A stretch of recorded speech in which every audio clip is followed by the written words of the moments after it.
Varicose వ్యాధితో బాధపడుతున్నారంట. తక్కువ ఖర్చుతో ట్రీట్మెంట్ కావాలి అనుకుంటే ఎవిస్ హాస్పిటల్ని సంప్రదించండి. నమస్తే రమగారు. నమస్తే జయ. రమగారు, చందమామ కథ ఏదైనా చెప్తారా? ప్రయాణంలో తోడు చెప్తాం.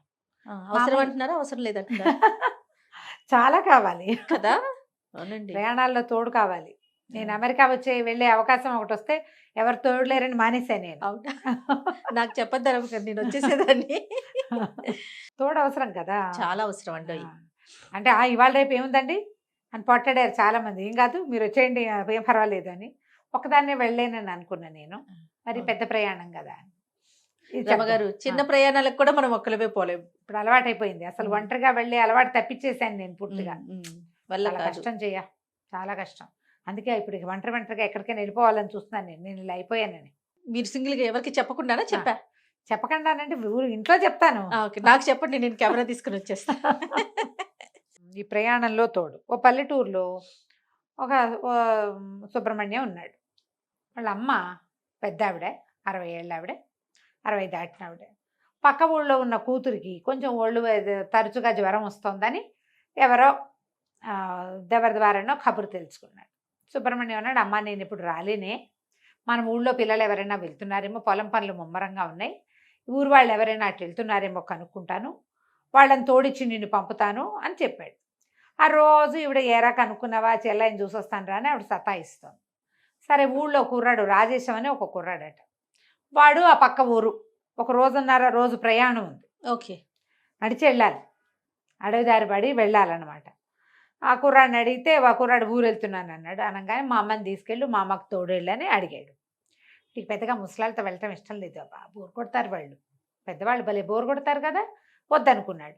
కానీ తప్పల, ఎందుకంటే ఈయన ఎప్పుడు వాళ్ళ పొలంలో మామిడి పళ్ళు అవి ఇస్తాడు, వాళ్ళ అమ్మ నాన్న ఊరుకోరు, పెద్దవాడిని తీసుకెళ్ళకపోతే ఎట్లారా అంటారు. ఒప్పుకున్నాడు. సరే ఈయన ఏం చేశాడు, ఈ సుబ్రహ్మణ్యం గారు వాళ్ళ అమ్మకి ఒక మంచి డబ్బాలో నస్యం పోసి, నస్యం అంటే తెలుసా, ముక్కుపొడి. ముక్కుపొడం తెలుసా నీకు? ముక్కుపొడిని తెలుసు కానీ నస్యం అనే పేరు ఈ తెలియదు. ముక్కుపొడిని నస్యం అంటారు. నస్యం అంటే అది పీల్చేది. మా తాతయ్య గారు వేసుకునేవాళ్ళు రమ్మగారు. అలాగా చాలా మందికి హ్యాబిట్ గా ఉంటుంది. ఈ అవునండి. ఒక్కపడి వేసుకున్నట్టు, తమలపాకులు వేసుకున్నట్టు, సిగరెట్ బీడి చుట్టా వాటిలాగానే అట్లానే వేసుకుంటారు. ముక్కుపొడి కూడా ముక్కుతో ఘాట్ అయిన దాన్ని పీల్చటం. తుమ్ములు వస్తాయి, ఒకటో రెండో తుమ్ములు వస్తాయి, ఘాటుగా పీల్స్తే ఆ బ్రెయిన్ బాగా పనిచేస్తుంది. అలాంటి భావాలు కూడా ఉంటాయి. అవునండి. నస్యం ఒక పట్టు అంటారు, ఒక పట్టు తీసి ఇట్లా చిటుకుతో తీసి పీలుస్తారు. మేము చిన్నప్పుడు చూసేవాళ్ళం. ఇటీవల కాలంలో నేను ఎవరి దగ్గర చూడలేదు. వాసన భలే తమాషాగా ఉంటుంది. అవును. వాసన చూసి ఓసారి తలకిందులైపోయా కూడా నేను. అయితే ఆయన ఏం చేశాడు, వాళ్ళ బావ కోసం మంచి ఘాట్ అయిన నస్యాన్ని ఒక డబ్బీకి ఇచ్చాడు. బావకి ఇవ్వవే అమ్మా అని ఆవిడ మూటలో పెట్టుకుంది. మనవరాళ్ళ కోసం, మనవాళ్ళ కోసం అక్కడ కూతురు పిల్లలకి మినపసున్ని అవి ఉండలు చుట్టుకుంది. ఆ ఉండలు ఒక మూట డబ్బులు ఇచ్చాడు తల్లి చేతికి. సరే ఈ రాజేశం ఏమన్నాడు, మీ డబ్బులు మీ దగ్గర ఎందుకండి, ఇబ్బంది, పెద్దవారు నాకు ఇవ్వండి అన్నాడు. కొంత డబ్బులు వాడి చేతిలో పెట్టింది. ఆ అబ్బాయి మొల్లో ఒక సంచి దొప్పుకున్నాడు. సంచిలోనే వాడి డబ్బులు, ఈ మామగారి డబ్బులు కూడా ఉన్నాయి, పెట్టుకున్నాడు. సరే బయలుదేరి వెళ్ళారు. నడిచిపోతున్నారు. పోతుంటే ఆవిడేదో ఆసమ ఓసమ చెప్తుంది, వీడి బోరు కొడుతుంది. కొంత దూరం వెళ్ళేసరికి వాన వచ్చేసింది, పెద్ద వాన. సరే వెళ్ళే దారిలో ఏదో ఒక పాక ఇల్లు కనపడింది. వీళ్ళు ఆదరా బాదరా నెత్తి మీద చెంగేసుకుని ఆవిడ తువ్వాలు కప్పుకుని వాడు పరిగెడితే సరే కిటికీ దగ్గరికి వెళ్ళి కుర్రాడు, ఏమంటే వానకు తడిసిపోతున్నాం, ఈ పూట ఇక్కడ ఉండనివ్వండి అని అడిగాడు. ఆ లోపల ఇంటి ఆవిడంది, ఏమిటి వండిచ్చేది, ఇంట్లో మొగాళ్ళు ఎవరు లేరు, ఇట్లా బయట వాళ్ళని చేర్చుకో, మేము వెళ్ళి బాబు ఆ పంచం నుంచి పోండి అంది.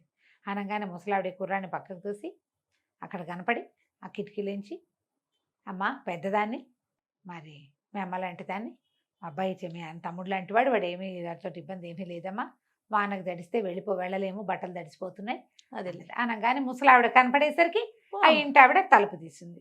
ముసలావిడ చక్కగా మాటలు కలిపి, ఎంతమంది పిల్లలు, ఏ ఊరమ్మాయి, నిన్ను ఏ ఊరు ఇచ్చారు అడిగి, మీ అమ్మ వాళ్ళది ఏ ఊరు, మీ అమ్మమ్మది ఏ ఊరు, మీ అత్తారిది ఏ ఊరు అన్ని ప్రశ్నలు వేసి ఎక్కడో దూరపు చుట్టుగా బీరకాయ పీచ ఒకటి కలిపేసింది. కలిపేయంగానే ఆ ఇంటి ఆవిడ బొద్దు అంటున్నా వినకుండా పొయ్యి రాజేసి గబగబా అంత అన్నం చారు పెట్టి వీళ్ళకి ఆ వానలో వేడి అన్నము చారు పెట్టింది. లేకపోతే వీళ్ళు తెచ్చుకుని దిబ్బరొట్టే తినేవాళ్ళు. దారిలో ఏదో చూసుకుందాం అనుకున్నారు. శుభ్రంగా అన్నం తిన్నారు. కాసేపు ఆగి వాన తగ్గాక అమ్మాయికి టాటా చెప్పి మళ్ళీ బయలుదేరారు. పొడుగాటి నల్లటి తాచుపాము ఒకటి కనపడిందట మధ్యలో. హడిలిపోయాడు కుర్రాడు. చప్పట్లు కొట్టేట కొడితే అది కదలా అది ఇలా పడగ విప్పి వీడి వైపే చూస్తుంది. వీడి చేతులు కదులుతున్నాయి, అది వీడికేసి ఇట్లా ఇట్లా చూస్తాం.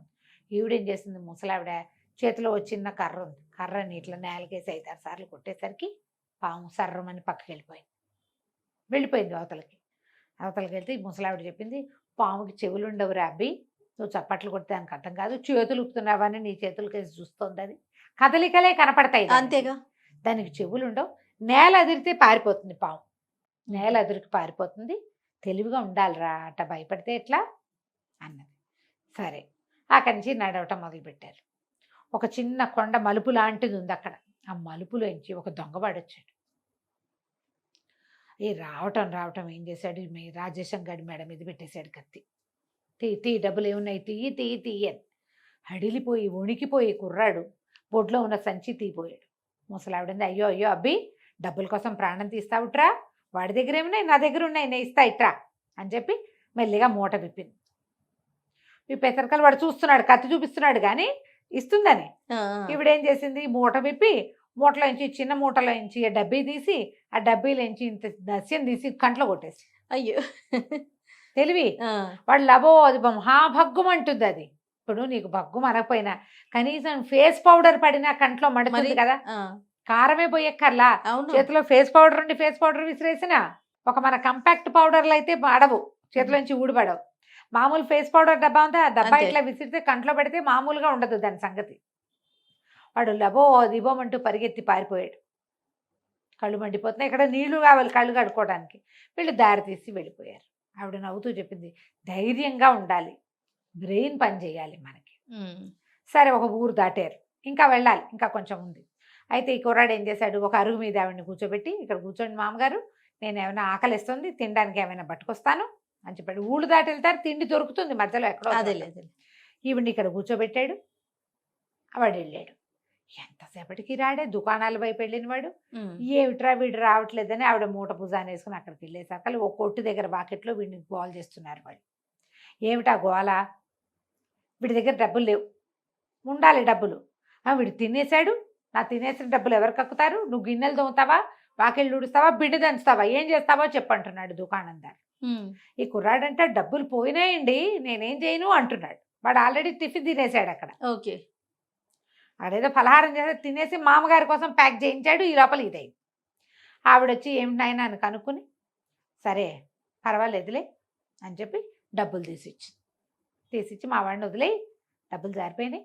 యువతలకు వచ్చాక రాజేశం అడిగాడు మా అమ్మగారిని, డబ్బులు ఎక్కడో జారిపోయినట్టున్నాయండి, ఆ పనివాడు ఆ దొంగవాడు వచ్చినప్పుడు నేను అటు ఇటు పరిగెత్తాను కదా, హైరాన్ పడ్డాను, ఎక్కడో జారి పడిపోయినాయి, అయినా మీ డబ్బులు నాకు ఇచ్చేశారు కదా మామగారు, మీ దగ్గర ఎక్కడమండి డబ్బులు అన్నాడు. అనేసరికి ఆవిడంది, ఒరే తెలివి తెల్లారా, డబ్బులన్నీ ఓ చోట పెట్టుకోకూడదురా, మా అబ్బాయి నా చేతికి ఇచ్చినవి నీకు ఇచ్చా, నేను ఉంచుకున్న డబ్బులు నా దగ్గరే ఉన్నాయి, అన్నీ ఓ చోట పెడితే పోవు, మొత్తం పోతే. ప్రయాణంలో జాగ్రత్తలు ఏమిటి, అవును, డబ్బులన్నీ ఓ చోట పెట్టకూడదు, 2-3 బ్యాగ్స్ ఉండాలి, ఓ బ్యాగ్ పైన 2 బ్యాగుల్లో డబ్బులు ఉంటాయి.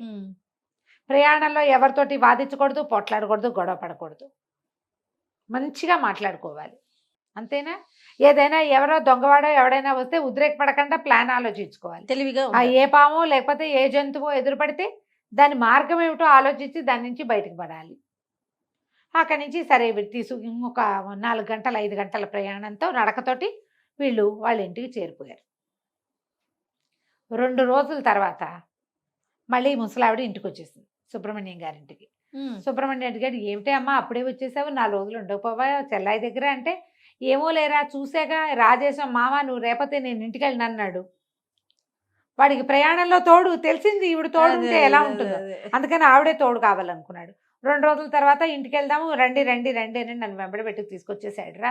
సరేలే చల్లాయిని చూసి వచ్చాను, ఎవడు తోడు లేకపోతే 4 రోజులు ఉండేదాన్ని, పిల్లాడేటాకు ఉన్నాడు, వాడు నన్ను రారమ్మంటున్నాడు కాబట్టి వచ్చేసాను. నేను ప్రయాణాల్లో తోడు ఇట్లా ఉండాలి, ఇలాంటి సరైన తోడై ఉండాలి, సరైన తోడై ఉండాలి. ఈ కాలం ప్రయాణాల హడావిడి వేరే కదా చేయాలి. అవును కదా, మనం కూడా వెళ్ళేటప్పుడు కొంచెం లైక్ మైండెడ్ పీపుల్, ఒకే రకమైన ఫుడ్ టేస్ట్లు, భోజనపు రుచులు ఒకే రకంగా ఉండటం, బట్టలు పాతలు ఒకటే రకమైన డ్రెస్సింగ్ ఉన్న వాళ్ళు, ఇలా వెళ్తే ఇబ్బందులు, ప్రయాణంలో పదనిసలు లేకుండా గొడవలు లేకుండా కొంచెం ప్రశాంతంగా చేస్తాం.